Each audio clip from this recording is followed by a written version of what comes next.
याचं नाटक बघा.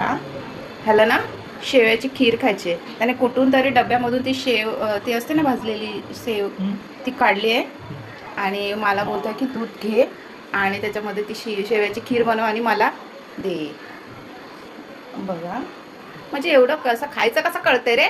हां बरं ठीक आहे, आपण बनवूया तुझ्यासाठी. ठेव तिथे, आपण बनवूया. बघितलं, सगळं ओतलंय, सगळं टाक बोलतोय त्याच्यामध्ये. अरे बाबा ते खूप जास्त आहे, थोडंसं टाकायचं असतं. साहिल थोडंच टाकायचं असतं त्याच्यामध्ये. थांबा, सगळं सांडवलं. हा मी तुला बनवून देते. तर मी त्याच्यापुरती बनवते की. तर त्याचं नाटक बघा काय. हाताला धरतो, बोलतो हे सगळं टाक. नाही साहिल, तेवढं नाही खाणार तू, ते खूप जास्त आहे बेटा. ऐकत जा जरा, नाही तर मी पप्पाला नाव सांगेल तुझं. पप्पांना नाव सांगेल.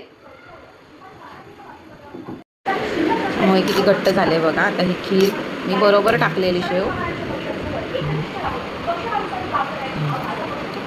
त्याला खूप आवडते शेवयाची खीर. म्हणजे लहान होतं ना तेव्हापासून त्याला शेवयाची खीर खूप आवडते. कुठून पण तो डब्यातून वगैरे शोधून आहे ना ती शेव काढणार आणि बनवून देणार. पहिलं तर रोज बनवा बोलायचा, रोज बनवा आणि मला द्या. आवडली बाबू तुला खीर? छान आहे ना.